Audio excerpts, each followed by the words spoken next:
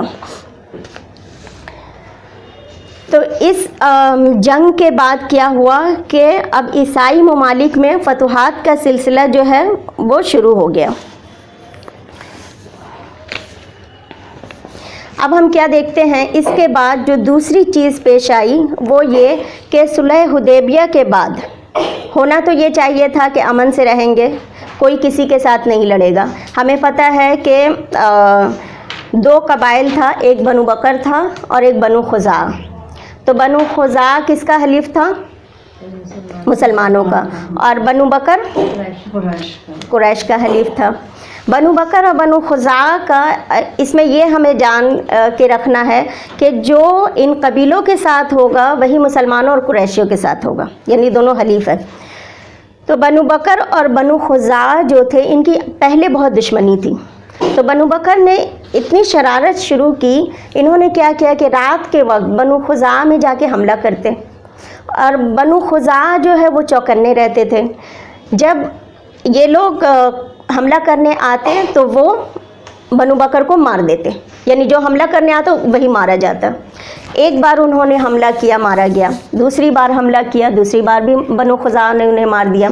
تیسری بار بھی حملہ کیا تو بنو خزاع نے انہیں مار دیا اور بنو بکر ہی مارا گیا.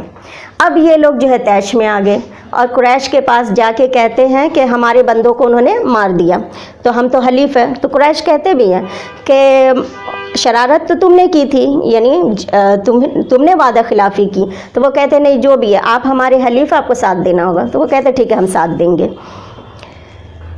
کیا ہوتا ہے کہ بنو خزاع کے لوگ اب یہ سوچ رہے کہ انہیں تو ہم نے سبق سکھا دیا, اور بنو خزاع جو ہے وہ مکے سے باہر رہتے ہیں, اور بنو خزاع کا جو ایک سردار تھا بدیل بن ورقہ, اس کا ایک گھر مکے میں بھی تھا.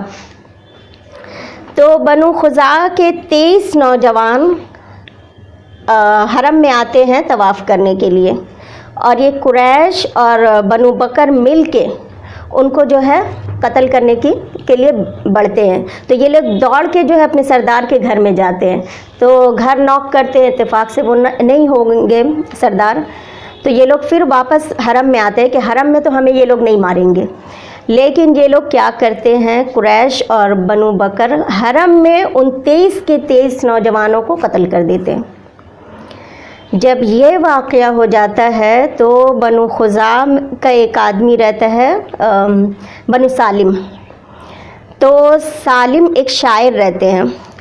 خزاع کہتے ہیں کہ آپ ابھی جائیے رسول اللہ کو خبر دیجئے کہ ہمارے ساتھ یہ سب گھٹ گیا گھٹنا.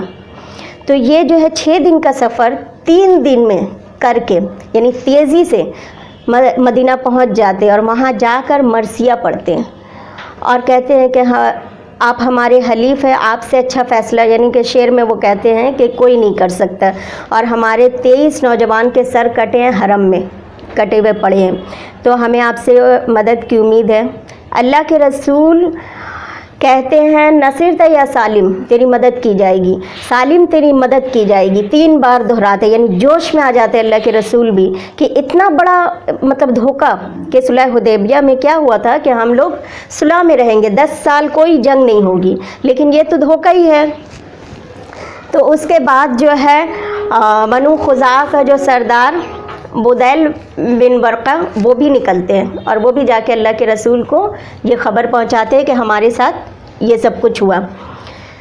اور یہاں جو ہے ابو سفیان ہے قریش کا سردار اور بنو بکر کے، یہ سارے لوگ مل کے میٹنگ کرتے ہیں دارالندوہ میں کہ اب ہمیں کیا کرنا ہے. اب انہیں ڈر لگا کہ اب رسول اللہ کو جیسے ہی پتہ چلے گا کہ ہم نے خلاف ورزی کی ہے تو اب ہم پر جنگ کی جائے گی.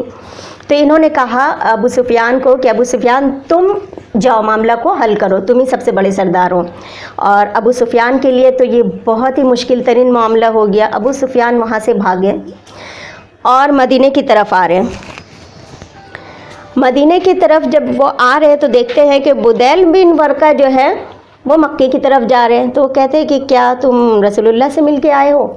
تو وہ کہتے ہیں نہیں ہم تو کہیں اور گئے تھے. تو وہ سمجھتے ہیں کہ نہیں یہ ضرور لگ رہا رسول اللہ کو خبر دے چکا ہے. اگر رسول اللہ کو خبر چلی گئی ہے تو پھر میں جس مقصد کے لیے جا رہا ہوں وہ لوگ اس مقصد کے لیے جا رہے ہوتے ہیں. قریش کہتے ہیں کہ آپ جا کے تجدید صلح کر لیجئے، یعنی رینیو کر لیجئے اس کو، 10 سال کے بجائے اب 20 سال کا کر لیجئے کہ اب پھر ہم پہ جو ہے جنگ نہ ہو. تو بولتے ہیں کہ نہیں میں تو کہیں اور سے آ رہا ہوں. پھر یہ دوڑ کے جاتے ہیں اور سب سے پہلے کہاں جاتے ہیں؟ اپنی بیٹی کے گھر جاتے ہیں. ان کی بیٹی کون رہتی ہے؟ ام حبیبہ. تو ابھی کچھ ہی دن پہلے جو ہے رسول اللہ صلی اللہ علیہ وسلم سے ان کا نکاح ہوتا ہے ام حبیبہ کا. تو وہ سوچتے ہیں کہ میں اپنی بیٹی کے ذریعے سفارش کرواؤں گا رسول اللہ کو. تو جب بیٹی کے پاس جاتے ہیں تو بیٹی نے جیسے وہ بیٹھنے کی کوشش کرتے ہیں بیٹی نے بستر کو لپیٹ دیا. تو وہ کہتے ہیں کہ کیا میں اس بستر کے قابل نہیں یا بستر میرے قابل نہیں؟ تو وہ کہتی ہیں کہ نہیں، آپ اللہ کے رسول کی بستر ہے اور آپ ایک مشرک ہے، یعنی آپ نجس ہے، آپ اس میں نہیں بیٹھ سکتے. تو اب وہ دیکھتے ہیں تو کہتے ہیں کہ مجھ سے دور رہنے کی بنا پر، یعنی 12-14 سال بعد مل رہے بیٹی سے، تو کہتے ہیں کہ تمہارے اخلاق بھی بگڑ گئے. تو وہ کہتی ہے کہ نہیں، ہمارے درمیان کفر اور توحید کی دیوار حائل ہے. تو خیر وہ بات آگے نہیں بڑھاتے ہیں کیونکہ بیٹی کو اس طرح دیکھ لیتے ہیں. تو اللہ کے رسول پھر ان کو کہتے ہیں کہ وہ تمہارے والد تھے، تم کو چاہیے تھا کہ وہ اگر کافر بھی ہے تو بھی تم ان کی خاطر مدارات کرتی. تو یہ جو ہے وہاں سے نکل کر پھر ابو بکر کے پاس جاتے ہیں. حضرت ابو بکر کو کہتے ہیں کہ آپ جو ہے اللہ کے رسول سے سفارش کر دیجئے اور دستخط کر دیجئے اس میں دوبارہ سے صلح کی تجدید ہو جائے. تو ابو بکر کہتے ہیں کہ نہیں، یہ میں کیسے کر سکتا ہوں، یہ تو رسول اللہ کا معاملہ ہے. وہ پھر حضرت عمر کے پاس جاتے ہیں. حضرت عمر کہتے ہیں کہ یہ کیا کم ہے کہ تمہاری اس حرکت کے باوجود میں تمہیں کچھ کر نہیں رہا ہوں، ورنہ میری تلوار تو تڑپ رہی ہے. تو وہاں سے بھی نکل جاتے ہیں. حضرت عثمان کے پاس جاتے ہیں، حضرت علی کے پاس جاتے ہیں، کوئی مدد نہیں ملتی ہے. تو پھر حضرت فاطمہ کے پاس جاتے ہیں. حضرت فاطمہ رضی اللہ عنہا سے بھی یہی کہتے ہیں کہ آپ یہ کہیے. وہ کہتی ہے کہ میں عورت ہوں، میں کیا کر سکتی ہوں. یہاں تک کہ وہ حضرت حسن جو ہے گھٹنوں کے بل چل رہے تھے، کہتے ہیں کہ ان سے دستخط کروا دیجئے. تو وہ کہتی ہے آپ پاگل ہے، یہ تو چھوٹا بچہ ہے. وہ کہتے ابو سفیان کہتے ہیں کہ نہیں، ان کے ہاتھ سے بس ایک لکیر دلوا دیجئے، میں شور کر دوں گا کہ اللہ کے رسول کے صحابی نے دستخط کر دیا اس معاہدے پہ. تو وہ ناراض ہوتی ہوئے کہتی کہ نہیں، یہ نہیں ہو سکتا. تو خیر یہ مایوس ہو کر واپس لوٹتا ہے اور کہتا ہے کہ انہوں نے دستخط کرنے سے جو ہے انکار کر دیا. اور ادھر اللہ کے رسول کے پاس بھی وہ جاتے ہیں، سب سے پہلے تو اللہ کے رسول کے پاس جاتے ہیں تو وہ اللہ کے رسول جو ہے وہ انکار کر دیتے ہیں. اس کے بعد رسول اللہ صلی اللہ علیہ وسلم کہتے ہیں کہ ہمیں کچھ کرنا ہے ابھی. اور کتنے صحابہ کو تیار کرتے ہیں وہاں سے؟ 10,000. ابھی 10,000 نہیں ہوتی ہے، ابھی جو ہے صحابہ کو کہتے ہیں کہ ہمیں لشکر لے کے نکلنا ہے. اور اللہ تعالیٰ سے یہ دعا کرتے ہیں اللہ کے رسول کہ اللہ تعالیٰ سے یہ دعا کرتے ہیں کہ ہم مکے جا رہے، اس خبر کو آپ جو ہے راز میں رکھیے، یعنی کسی کو پتہ نہ چلے. مکے اللہ کے رسول نہیں چاہتے تھے کہ مکے والوں کو پتہ چلے کہ ہم لشکر لے کے آ رہے ہیں اور وہ اپنی لشکر تیار کر لے اور حرم میں خون خرابہ ہو. اللہ کے رسول چاہتے تھے کہ ہم حرم میں جائیں، مکہ فتح ہو لیکن امن سے ہو، یعنی کوئی خون خرابہ نہ ہو. تو اس لیے اللہ کے رسول جو ہے دعا کرتے ہیں کہ اے اللہ جاسوسوں اور خبروں کو تو روک دے کہ یہ خبر باہر نہ پہنچائے. اتنے میں کیا ہوتا ہے کہ جبرائیل علیہ السلام آ کے اللہ کے رسول کو خبر دیتے ہیں کہ کوئی ہے جو خبر باہر پہنچا رہا ہے. تو اللہ کے رسول جلدی سے حضرت علی کو، حضرت زبیر بن عوام کو اور دوسرے صحابہ کو بلاتے اور کہتے ہیں کہ روضہ خاک میں جاؤ اور وہاں دیکھو ایک عورت جو ہے خط لے کے جا رہی ہے مکہ، اس عورت سے وہ خط چھین کے لے کے آؤ. تو یہ دونوں جب جاتے ہیں تو جا کر حضرت علی بہت تیز رفتار سے گھوڑے سے جاتے اور ٹھیک اسی جگہ پہ جب پہنچتے ہیں تو دیکھتے ہیں کہ ایک عورت اونٹ پہ سوار ہو کے مکے کی طرف جا رہی ہے. تو حضرت علی ان کو روکتے ہیں کہ آپ کہاں جا رہی ہو؟ تو وہ کہتی ہے کہ میں مکے کی ہوں اور مکے کی طرف جا رہی ہوں. تو وہ کہتے ہیں کہ نہیں، تم نہیں جا سکتی، تمہارے پاس جو خط ہے وہ دو. تو وہ کہتی ہے کہ میرے پاس تو کوئی خط نہیں ہے. تو یہ لوگ کیا کرتے ہیں، اس کی تلاشی لیتے ہیں سامان کی، لیکن کوئی خط برآمد نہیں ہوتی ہے. تو زبیر بن عوام کہتے ہیں کہ کوئی خط تو نہیں ملا. تو حضرت علی کہتے ہیں کہ اللہ کے رسول نے نبوت سے پہلے بھی کبھی جھوٹ نہیں کہا، تو اب وہ کیسے کہہ سکتا؟ حضرت جبرائیل علیہ السلام نے آ کر کہا خط اسی عورت کے پاس ہے. تب اس کو دھمکی دیتے ہیں کہ اگر تم خط واپس نہیں کرو گی تو ہم ننگے کر کے تلاشی لیں گے. تو پھر وہ عورت کہتی ہے کہ ٹھیک ہے آپ منہ پھیریے، میں خط دیتی ہوں. اب وہ اپنے جوڑے میں خط چھپا کے لے کے جا رہی تھی. اور جب وہ خط پڑھا گیا تو وہ خط لکھا کس صحابی نے، حاطب بن ابی بلتہ رضی اللہ عنہ نے قریش کو، کہ ایک عورت یہاں سے روانہ ہو رہی ہے، اس کے ذریعے میں تم کو خبر دیتا ہوں کہ اللہ کے رسول لشکر لے کے آ رہے ہیں مکہ پہ حملہ کرنے کے لیے مکہ میں. تو تم میرے بچوں کی حفاظت کرو کیونکہ میں نے اتنی بڑی تمہاری مدد کی. ان کا یہ مقصد تھا. جب یہ خط اللہ کے رسول کے پاس پہنچتی ہے اور دیکھتے ہیں کہ حاطب بن ابی بلتہ کا لکھا ہوا یہ خط ہے تو حضرت عمر تو بالکل تڑپ جاتے ہیں کہ میں اس کا سر قلم کر دوں گا. اتنی ہمت کہ صحابی ہو کیا ایسی حرکت. تو اللہ کے رسول ان کو بلواتے ہیں اور پوچھتے ہیں کہ تم نے ایسی حرکت کیوں کی، کہ تم یہاں کا سیکریٹ جو ہے وہاں دے رہے ہو. تو وہ کہتے ہیں اللہ کے رسول اصل میں یہاں پہ جتنے مہاجرین ہیں ان کے رشتہ دار مکہ میں ہے، تو ان کے رشتہ دار ہیں، اگر ان کے اہل عیال کچھ چھٹے ہوئے ہیں تو ان کی دیکھ بھال یعنی قریشیوں میں ہو جائے گا، لیکن میرے جو اہل عیال میرے بچے وہ تنہا ہے، ان کو کوئی دیکھنے والا نہیں ہے. تو میں نے سوچا کہ یہ خبر میں قریش کو اگر پہنچا دوں گا اور کل حالات اگر کچھ نازک ہو گئے تو قریش کم سے کم اس احسان کے بدلے میرے بچوں کے ساتھ ظلم نہیں کریں گے. تو بس یہی میرا مقصد تھا. تو صحابہ سب بہت ناراض ہو جاتے ہیں کہ ان کو تو سزا ملنی چاہیے. تو رسول اللہ صلی اللہ علیہ وسلم کہتے ہیں کہ نہیں، یہ بدری صحابی ہے، اور بدری صحابی کے بارے میں اللہ تعالیٰ خود فرماتے ہیں کہ اللہ نے ان کو بخش دیا ہے، تو ان کو چھوڑ دو. لہٰذا یہ بات جو ہے بالکل سیکریٹ رہتی ہے اور اللہ کے رسول لشکر لے کر نکلتے ہیں اور لشکر لیے جا رہے ہیں اور لوگوں کو یہ نہیں پتہ کہ ہم جا کہاں رہے ہیں. لوگوں کو سب کو یہی پتہ ہے کہ ہم طائف جا رہے ہیں اور پوری لشکر طائف کی طرف جا رہی. لیکن جب لشکر لے کر نکلتے ہیں تو بنو غطفان اور بنو سلیم اور قبیلے آتے گئے اور مسلمان ہو کر اللہ کے رسول کے ہاتھ میں جو ہے ایمان قبول کرتے جا رہے ہیں. اور قبیلوں کی تعداد بڑھتی جا رہی ہے، کیونکہ یہ جو جنگ ہو چکی تھی ایک روب بیٹھ گیا تھا، تو یہ لشکر کی تعداد تمام قبائل جو ہے راستے میں آ رہے ہیں اور مسلمان ہو رہے ہیں، مسلمان ہو رہے ہیں، ایسے کر کے مسلمانوں کی تعداد بڑھتی جا رہی ہے، ابھی کتنا ہم نے دیکھا تھا 3000 مسلمانوں کی ٹوٹل تعداد تھی، لیکن یہ تعداد بڑھتے بڑھتے کتنی ہو گئی، 10,000 کی تعداد ہو گئی مسلمانوں کی، یعنی ایک لشکر جرار بن گیا۔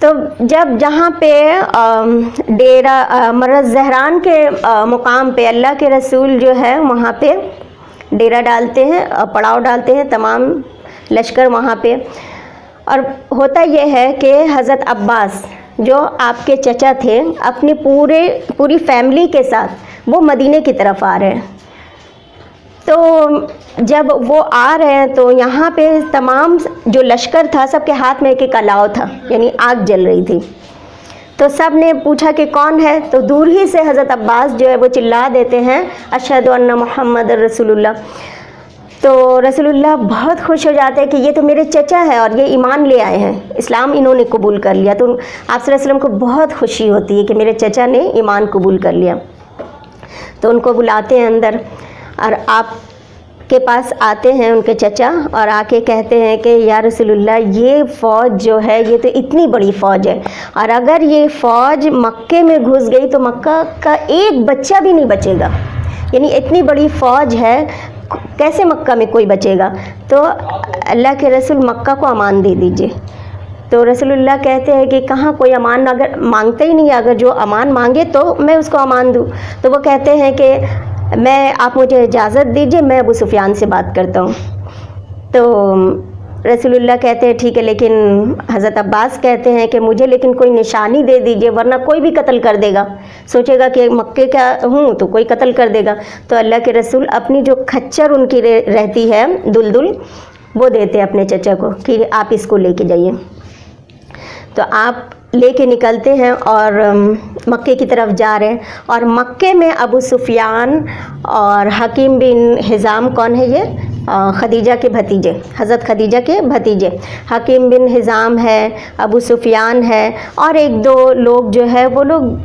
کہتے ہیں کوئی کسی بلند مقام پہ کھڑے رہتے ہیں، کھڑے ہو کے دیکھتے ہیں کہ الاؤ جل رہا ہے، تو آپس میں یہ لوگ بات کرتے ہیں کہ اتنی بڑی تعداد کہاں کی لشکر یہ کہاں سے جا رہی ہے، تو وہیں سے بدیل بن ورقہ جو خزاعہ کا سردار تھا وہ گزر رہا ہے، تو اس سے پوچھتے ہیں کہ کہیں یہ تمہاری لشکر تو نہیں ہے جو ہم سے بدلہ لینے آ رہی ہے کہ بنو بکر نے جو کیا، تو وہ کہتے ہیں نہیں، اتنے میں حضرت عباس جو ہیں ان کے چچا وہ بھی سن لیتے ہیں ان تینوں کی گفتگو، کہ وہ کہتے ہیں کہ نہیں ہو سکتا ہے کہ حوازن نے حملہ کر دیا ہے، کوئی کہتا ہے کہ بنو ثقیف نے حملہ کر دیا، تو بنو عباس رضی اللہ عنہ کہتے ہیں کہ یہ محمد رسول اللہ کا لشکر ہے اور یہ مکہ کی طرف آ رہے ہیں، اب ان کے تو ہوش اڑ گئے کہ اتنی بڑی لشکر کیا ہوگا مکہ کا حال، تو وہ حضرت عباس کہتے ہیں ابو سفیان کو کہ ابو سفیان تم امان لے لو ورنہ مکہ کا ایک بچہ بھی نہیں بچے گا، تو ابو سفیان کہتے ہیں کہ کیا مجھے امان دیں گے، کیونکہ سمجھ لیجئے وہ تو وار کرمنل رہتے ہیں، تو کہتے ہیں کہ تم چلو میں بات کر کے آیا ہوں اللہ کے رسول سے، تو اپنے کھچر پہ بٹھا لیتے ہیں اور لے کے جا رہے ہیں، اب ایک الاؤ کے پاس سے گزرتے ہیں تو وہ لوگ پوچھتے ہیں لشکر والے کہ کون ہے، تو وہ پھر دیکھتے ہیں کہ وہ رسول اللہ کا کھچر ہے اور رسول اللہ کے چچا ہیں، تو ان کو جانے دو، ویسے کر کے وہ آگے بڑھتے ہیں، بڑھتے حضرت عمر کے الاؤ کے پاس لشکر کے پاس آتے ہیں، تو حضرت عمر تو دیکھتے ہیں ابو سفیان کو اور کہتے ہیں کہ اللہ کا دشمن، اس سے تو میں چھوڑوں گا نہیں، تو حضرت عباس کہتے ہیں کہ میں نے اپنے کھچر کو ایڑ لگائی اور رسول اللہ کے پاس میں پہنچ گیا اس سے پہلے کہ عمر پہنچ جائے، اور حضرت عمر وہیں سے چلا رہے کہ اس کا سر قلم کرنا ہوگا، اور وہ کہتے ہیں اللہ کے رسول اس کو ختم کر دیجئے، ابو سفیان آیا، اور یہ دور سے ہی چلا رہے ہیں کہ یا رسول اللہ میں نے ان کو امان دے دیے، ابو سفیان کو میں نے امان دے دیے، اور جا کے رسول اللہ کا سر پکڑ لیتے ہیں، اور چچا تھے وہ کر سکتے تھے کہ تو رسول اللہ کہتے ہیں کہ جس کو میرے چچا نے امان دے دی میں نے بھی امان دی، تو حضرت عمر کہتے ہیں کہ یا رسول اللہ یہ تو واجب القتل ہے، ابو سفیان، یہ تو حضرت عباس ان کو بچا رہے ہیں، تو حضرت عباس کہتے ہیں کہ عمر اگر یہ تمہارے قبیلے کا ہوتا تو تم ایسی بات نہیں کہتے. تو حضرت عمر کہتے ہیں کہ عباس تمہارا اسلام لانا مجھے خطاب کے اسلام لانے سے بھی زیادہ پسندیدہ ہے. یعنی خطاب اپنے والد کے بارے میں کہتے ہیں کہ اگر خطاب ایمان لاتے تو اس سے زیادہ مجھے خوشی تمہارے ایمان لانے سے. کیوں؟ اس لیے کہ رسول اللہ تمہارے ایمان لانے سے زیادہ خوش ہیں. کیونکہ آپ دیکھیے صحابہ نے اپنی مرضی رسول اللہ پہ سونپ دی تھی. جس میں رسول اللہ خوش ہوتے وہ خوش ہوتے، جس میں وہ ناراض ہوتے تو وہ ناراض ہوتے تھے. تو اللہ کے رسول کہتے ہیں کہ ٹھیک ہے، تم ابو سفیان کو اپنے ڈیرے پہ لے جاؤ اور کل صبح میرے پاس لے کے آنا.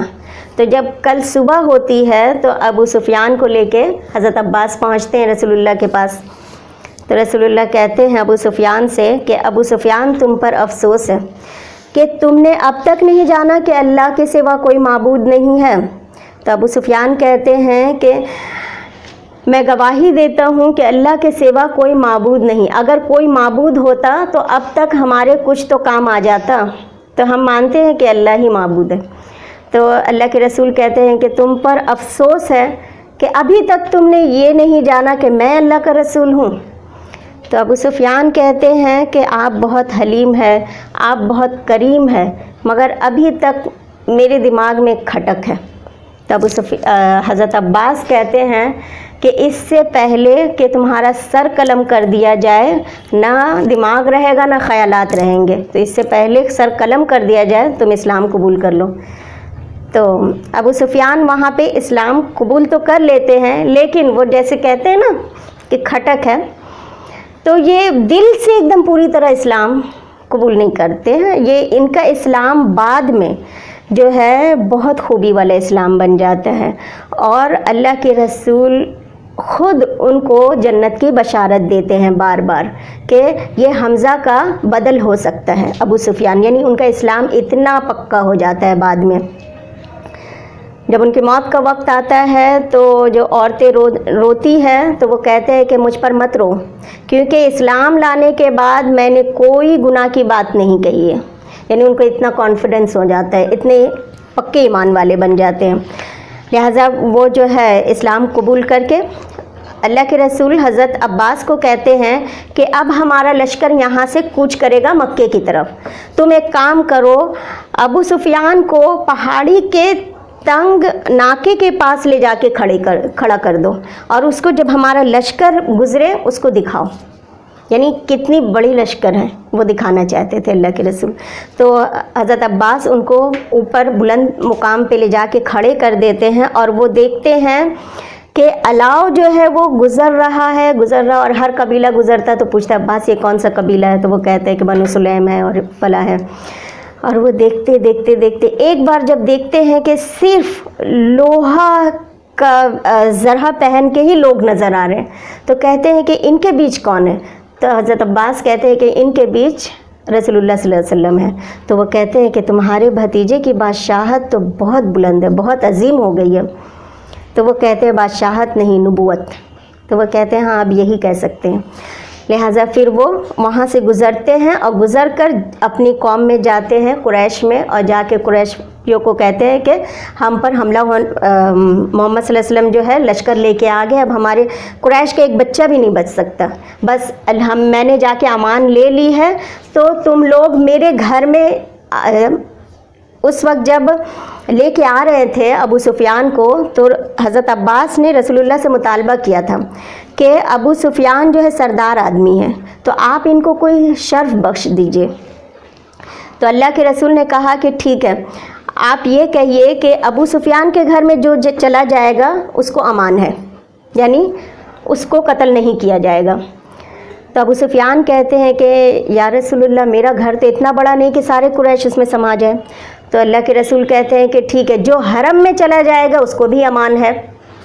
اب حرم میں سارے لوگ تو نہیں جا سکتے، تو اللہ کے رسول نے کہا کہ جو لوگ اپنے گھر کے دروازے بند کر لیں گے اس کو بھی امان ہے.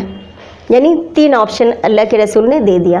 تو یہ آ کر جیسے ہی بتاتے ہیں تو تمام لوگ جو ہے ابو سفیان کے گھر میں گھس جاتے، کوئی اپنے گھر کا دروازہ بند کر لیتے، کوئی حرم میں چلے جاتے ہیں. اور اللہ کے رسول جو ہے وہاں سے اب کوچ کر کے مکہ شریف آ رہے ہیں. مکے میں جب انٹری کرتے ہیں تو روایت میں آتا ہے کہ اللہ کے رسول کا سر ایسے جھکا ہوا کہ اونٹ کے جو گردن کے بال ہیں اس میں ٹچ کر رہے ہیں ان کے سر. یعنی کوئی فخر نہیں کہ ہم فاتح ہیں اور اس طرح سے اکڑ کے، بالکل نہیں، اتنا انکساری اور اللہ سے معافی مانگتے ہوئے اندر آ رہے ہیں. اور کعبہ کے پاس آتے ہیں، حرم میں آ کر جو ہے حجر اسود کو چومتے ہیں. چومنے کے بعد خانہ کعبہ کا طواف کرتے ہیں. طواف کرنے کے بعد خانہ کعبہ کی چابی مانگتے ہیں. اور خانہ کعبہ کی چابی کس کے پاس رہتی ہے؟ حضرت طلحہ بن عثمان رضی اللہ عنہ کے پاس. اور ہمیشہ سے مطلب بہت پہلے سے انہی کے پاس وہ چابی رہتی ہے. تو جب ان کو خبر بھیجی جاتی ہے کہ آپ چابی لے کر آئیے، تو ان کی ماں نہیں لانے دیتی ہے، پھر کسی طرح سے وہ لے کے آتے ہیں. تو جب چابی کھول کے اللہ کے رسول جب خانہ کعبہ میں جاتے ہیں تو وہاں پہ دیکھتے ہیں کہ حضرت ابراہیم علیہ السلام اور حضرت اسماعیل علیہ السلام کی تصویر ہے اور تیر کے فال بھی رکھے ہوئے ہیں. تو پہلے تو رسول اللہ صلی اللہ علیہ وسلم خانہ کعبہ میں جانے سے پہلے کعبہ کے ارد گرد جو 360 مورتی رہتی ہے، تمام کو اپنے ہاتھ میں جو وہ ڈنڈا رہتا ہے، چھڑی، اس سے بس ٹھوکر مارتے اور وہ گرتی جاتی ہے. تمام مورتی کو اللہ کے رسول نے توڑا. توڑنے کے بعد اور اس وقت کیا پڑھتے جاتے تھے کہ حق آ گیا اور باطل ختم ہو گئی. اور باطل کو تو ختم ہونا ہی تھا. کہہ کے پھر اللہ کے رسول جو ہے کعبہ کے اندر جاتے ہیں. وہاں پہ کہتے ہیں کہ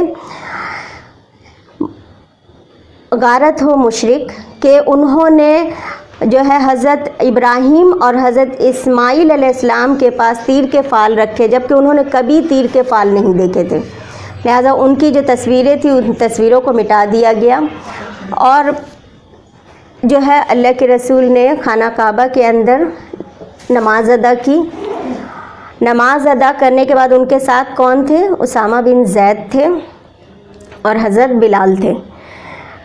آپ نے وہاں پہ نماز ادا کر لی. کرنے کے بعد پھر باہر نکلتے ہیں اور کیا کہتے ہیں اللہ کے رسول؟ وَقُلْ جَاءَ الْحَقُّ وَزَهَقَ الْبَاطِلَ إِنَّ الْبَاطِلَ كَانَ زَهُوقًا. یعنی حق آ گیا اور باطل چلا گیا. باطل جانے والی ہی چیز ہے. یہ سارا کام ہو گیا، نماز بھی ہو گیا. اس کے بعد قریش کو خطاب کرتے ہیں. یعنی خانہ کعبہ کی دیوار کو اس طرح پکڑ لیتے ہیں. ہمیں بھی پتہ ہے کہ اس کی چوکھٹ تھوڑی اونچی ہے. اور تمام قریش جو ہے باہر انتظار میں بیٹھے ہیں کہ اب ہماری زندگی کا کیا فیصلہ ہونے والا ہے. اب وہ لوگ کیسے، مطلب آپ سوچیں کہ کس حال میں ہوں گے کہ اب ہماری زندگی کا فیصلہ ہونے والا ہے. تو اللہ کے رسول جو ہے ان کے پاس جاتے ہیں اور قریشیوں سے کیا خطاب کرتے ہیں؟ خطاب یہ کرتے ہیں کہ یا ایھا الناس انا خلقناکم من ذکر و انثی وجعلناکم شعوبا وقبائل لتعارفوا ان اکرمکم عند اللہ اتقاکم ان اللہ علیم خبیر. اے لوگوں، ہم نے تمہیں ایک مرد اور ایک عورت سے پیدا کیا اور تمہیں قوموں اور قبیلوں میں تقسیم کیا تاکہ تم ایک دوسرے کو پہچان سکو. تم میں اللہ کے نزدیک سب سے باعزت وہی ہے جو سب سے زیادہ متقی ہو. بے شک اللہ جاننے والا اور خبر رکھنے والا ہے. اس کے بعد اللہ کے رسول کہتے ہیں ان سے کہ تمہیں کیا لگتا ہے کہ میں تمہارے ساتھ کیا معاملہ کروں گا؟ تو تمام جو ہے کیسے گریہ و زاری سے کہتے ہیں کہ آپ ایک کریم بھائی کے بیٹے ہیں اور آپ بہت حلیم ہیں، آپ ہمارے ساتھ رحم والا معاملہ کیجیے گا. تو اللہ کے رسول اس وقت کیا کہتے ہیں؟ لا تثریب علیکم اليوم. آج میں وہی کہوں گا جو یوسف نے اپنے بھائیوں سے کہا تھا. کیونکہ اللہ کے رسول نے اس وقت ہی فرما دیا تھا جب انصار کے جو سردار تھے حضرت عبداللہ بن عبادہ رضی اللہ عنہ، ان کے ہاتھ میں جب جھنڈا تھا تو انہوں نے وہیں پہ جب مدینہ سے نکلے تھے تو وہ کیا کہہ رہے تھے؟ الیوم یوم الملحمہ، آج جنگ کرنے کا، آج خون ریزی، آج مار دھاڑ کا دن ہے۔ تو اللہ کے رسول کو جب یہ خبر پہنچی کہ سعد بن عبادہ جو ہے یہ نعرہ لگا رہے ہیں، تو یہ تو موقع ایسا ہوتا ہے کہ ذرا سا بھڑکاؤ تو سارے لوگ بھڑک اٹھیں گے۔ تو اللہ کے رسول نے ان کو بلایا اور ان کے ہاتھ سے جھنڈا لے لیا اور کہا کہ الیوم یوم المرحمہ، آج کا دن رحمت کا دن ہے، الیوم یوم المکرمہ، آج کا دن عزت دینے کا دن ہے۔ تو ان کے ہاتھ سے جھنڈا لے لیا، لیکن ساتھ ہی وہ جھنڈا انہی کے بیٹے قیس کو بلا کر دے دیتے ہیں، کیونکہ اب صحابہ تو پھر ان کو تو برا لگے گا نا کہ ان کے سردار سے جھنڈا لے لیا گیا۔ تو کیا حکمت عملی اپنائی کہ جھنڈا انہی کے پاس رہا، لیکن وہ جو جوش میں تھے کہ آج مار دھاڑ کا دن ہے تو وہ نہیں، اللہ کے رسول بہت ہی امن سے چاہتے تھے۔ تو اس دن اللہ کے رسول نے کہا کہ لا تثریب علیکم الیوم، آج تم پر کوئی ملامت نہیں ہے، جاؤ تم سب آزاد ہو۔ لیکن آزادی کے ساتھ صرف 9 لوگوں کے لیے اللہ کے رسول نے کہا کہ ان کو امان نہیں ہے، چاہے وہ کعبہ کے غلاف کے اندر بھی چھپ جائے تو بھی ان کو پکڑ کر قتل کر دیا جائے گا۔ تو یہ 9 لوگوں میں 9 لوگ کون تھے؟ 9 میں تو اکرمہ بن ابی جہل جو کہ ابی جہل کا بیٹا تھا، ابو صفوان بن امیہ اور ابن خطل اور بہت سارے اس طرح کے قریشی تھے۔ تو ان میں سے پھر کیا ہوا کہ 5 کو امان دی گئی اور 4 کو، ایک تو ابن خطل جو تھا وہ کعبے کے غلاف کے اندر چھپ گیا تھا جا کے، اور اس کی لونڈی بھی، تو اس کو وہاں سے نکال کے قتل کیا گیا، اس کی لونڈی کو بھی قتل کیا گیا۔ تو 4 لوگوں کو اسی وقت قتل کیا گیا۔ اب ان میں جو ہے اللہ کے رسول نے کیا کیا کہ خانہ کعبہ میں اب ان لوگوں کو امان تو دے دی، اب نماز کا وقت ہو گیا۔ حضرت بلال رضی اللہ عنہ کو کہا گیا کہ آپ خانہ کعبہ کے اوپر چڑھ کے اذان دیجیے۔ تو جب آپ اذان دینے کے لیے چڑھیں تو اس وقت جو ہے 3 لوگ، مطلب یہ قریش کے جتنے لوگ ہیں تو اس میں 3 لوگ جو ہے آپس میں بات کر رہے ہیں۔ ایک کہہ رہا ہے کہ اچھا ہوا میرے والد جو ہے یہ نظارہ دیکھنے سے پہلے ختم ہو گئے، ورنہ وہ تو برداشت نہیں کر پاتے۔ ایک کہہ رہا ہے کہ اگر مجھے یہ یقین ہوتا کہ یہ سچ مچ میں اللہ کے رسول ہے تو میں ان کا پیروکار بن جاتا۔ تیسرا تھا ابو سفیان۔ ابو سفیان نے کہا کہ میں کچھ نہیں کہوں گا، اگر میں کچھ بھی کہوں گا تو یہ کنکر بھی جا کے ان کو بتا دے گی اللہ کے رسول کو۔ تو اس کے بعد جب اللہ کے رسول واپس وہاں پہ ان لوگوں کی طرف آتے ہیں گھوم کر اور آ کے کہتے ہیں کہ تم کیا کہہ رہے تھے کہ تمہارے والد اچھا ہوا پہلے ہی فوت ہو گئے۔ اب یہ سن کے تو حیرت میں کہ یہ باتیں تو کوئی نہیں، ہم لوگ مطلب بالکل آہستہ آہستہ سرگوشی کر رہے تھے، تو وہ ساتھ ساتھ کہتے ہیں کہ اشہد اللہ الہ، یہ کلمہ پڑھ لیتے ہیں۔ اور دوسرے والے جو رہتے وہ کیا کہتے ہیں کہ جب یہ بات کسی کو نہیں سنائی گئی اور آپ آ کے کہہ رہے تو آپ ہی اللہ کے رسول ہیں، تو وہ بھی کلمہ پڑھ لیتے، یہ دونوں کلمہ پڑھ لیتے ہیں۔ اور ابو سفیان کو کہتے ہیں کہ تم کہہ رہے تھے کہ کنکر بھی گواہی دے دے گی، تو ابو سفیان کہتے ہیں کہ اس وقت میں نے ایمان لایا تھا جبرن، آج میں گواہی دیتا ہوں کہ آپ ہی سچے رسول ہیں۔ اس وقت سے ان کا اسلام جو ہے بہت خوبی والا ہو گیا۔ تو یہ جو 5 لوگ تھے جن کو امان نہیں دی گئی تھی، اس میں اکرمہ بن ابی جہل تھا، جو کہ اللہ کے رسول جب مکہ میں انٹری کر رہے تھے تبھی اس نے کہا تھا کہ نہیں میں آخری دم تک لڑوں گا، اور اپنی ایک چھوٹی سی دستہ بھی بنا لیا تھا اس نے۔ اکرمہ بن ابی جہل تھا اور صفوان بن امیہ تھا، اور اسی طرح سے اور کئی ایک تھے، 60-70 آدمی کا دستہ بنا لیا۔ تو خالد بن ولید وہاں سے گزر رہے تھے، خالد بن ولید نے کہا کہ 10,000 کا فوج ہے اور تم کیسی بے وقوفی کر رہے، تم سے تو یہ امید نہیں تھی، تم تو ایک عقل مند انسان ہو، تم 60-70 کا دستہ لے کے لڑ سکتے ہو؟ تو وہ کہتا ہے کہ نہیں میں لڑوں گا۔ تو خالد بن ولید کہتے کہ اب جب تم نہیں مانتے ہو تو مجھے تو جنگ کرنی پڑے گی، لہٰذا خالد بن ولید جنگ کرتے، اس کے 23 آدمی اسی وقت ختم ہو جاتے ہیں، اور یہ دونوں بھاگ گیا وہاں سے، صفوان اور اکرمہ بن ابی جہل۔ اکرمہ جو ہے بھاگ کر یمن جاتا رہتا ہے، اور جب یمن جاتا رہتا ہے، نہیں صفوان جو ہے وہ یمن جاتا رہتا ہے، تو اس کو جو ہے عمیر بن وہب ایک صحابی ہے، وہ اللہ کے رسول سے امان میں لے لیتے ہیں کہ میں ابو صفوان بن امیہ کو امان دیتا ہوں. تو اللہ کے رسول کہتے ہیں ٹھیک ہے. تو وہ جا کے کہتے ہیں کہ تم چلو، اللہ کے رسول نے تم کو امان دے دی. تو وہ بہت خوش ہو جاتا ہے کہ مطلب اتنا بڑا مجرم ہے، اس کو اللہ کے رسول نے امان دے دی. جب وہ رسول اللہ کے پاس آتا ہے تو اللہ کے رسول کہتے ہیں کہ اسلام قبول کرتے ہو؟ تو وہ کہتا ہے کہ مجھے کچھ مہلت چاہیے. تو اللہ کے رسول کہتے ہیں کہ صرف 4 مہینے کا مہلت ہے. اور بعد میں آتا ہے روایت میں کہ وہ 4 مہینے سے پہلے ہی پھر اسلام قبول کر لیتا ہے، 2 مہینے بعد ہی اسلام قبول کر لیتا ہے. اکرمہ بن ابی جہل جو ہے وہ مکہ چھوڑ کے دوسری جگہ جا رہا تھا اور ایک کشتی میں سوار ہونے کے لیے جاتا ہے. تو کشتی جو ہے ساحل پہ ڈول جاتی ہے، یعنی موسم خراب ہوتا ہے. تو سارے لوگ جو کشتی میں بیٹھے رہتے ہیں وہ اللہ کو یاد کرنا شروع کر دیتے ہیں.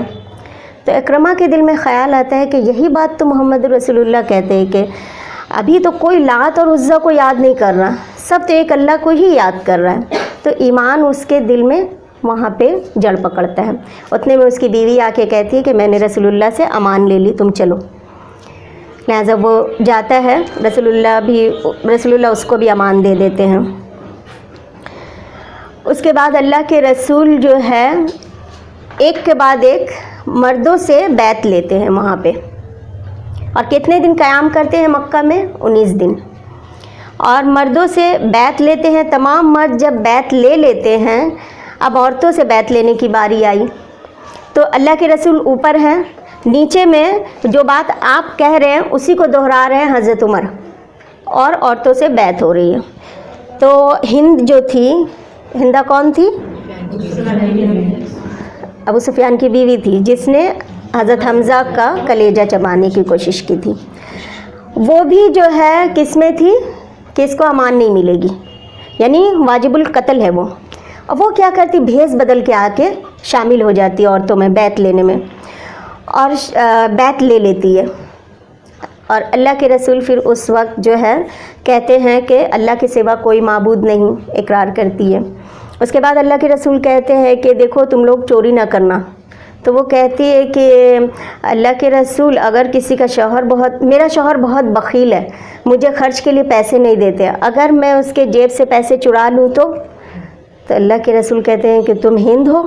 تو وہ کہتی ہے ہاں اللہ کے رسول میں تو ہند ہوں، مگر جو گزر گیا اسے معاف کر دیجئے، اب جو ہو چکا ہو چکا. تو اللہ کے رسول کہتے ہیں ٹھیک ہے، کیونکہ اب بیعت لے چکی تھی وہ بھیس بدل کے. تو اللہ کے رسول کہتے ہیں کہ ٹھیک ہے، ضرورت کے حساب سے تم لے سکتی ہو جتنا ضرورت ہے. ابو سفیان بھی وہیں رہتا ہے. پھر اللہ کے رسول کہتے ہیں کہ زنا نہیں کرو گی تم، عورتیں زنا مت کرو گی. تو وہ کہتی ہے کہ واللہ کوئی آزاد عورت بھی زنا کرے گی اپنی مرضی سے؟ تو پھر کہتے ہیں کہ اپنے بچوں کو قتل مت کرنا، یعنی اولادوں کو قتل مت کرنا. تو کہتی ہے اللہ کے رسول ہم نے تو اپنی اولادوں کو بہت پال پوس کے بڑا کیا تھا، آپ ہی لوگوں نے قتل کر دیا تھا. اب وہ جانے اور آپ جانے. ان کا بیٹا حنظلہ جو تھا بدر میں مارا گیا تھا. تو یہ بات سن کر حضرت عمر اتنا ہنستے ہنستے وہ لیٹ جاتے ہیں، اور رسول اللہ بھی مسکرانے لگتے ہیں کہ اس عورت کی کانفیڈنٹ دیکھیے، ایک قیدی بن کے آئی ہے لیکن کانفیڈنٹ کتنا کہ ہر سوال کا جواب دے رہی ہے. اور اس کے بعد پھر اور کچھ شرائط رکھی جاتی ہے ہر چیز میں. وہ کہتے ہیں کہ شرک مت کرنا، تو کہتی ہے کہ نہیں ہم، اور اللہ کے رسول کی اطاعت کرنا. تو وہ کہتی ہے کہ ہم اس مجلس میں یہ سوچ کر نہیں بیٹھے کہ آپ کا اطاعت نہیں کریں گے، ہم تو ہر حال میں آپ کی اطاعت کریں گے. اور پھر واپس جاتی ہے اور جو ہاتھ میں چھڑی رہتا ہے اس سے اپنے لات اور عزا کو توڑتی جاتی ہے اور کہتی جاتی ہے کہ ہم تیرے بارے میں بہت دھوکے میں تھے. اور وہ بھی پھر جو ہے بہت اچھی مسلمان عورت بنتی ہے.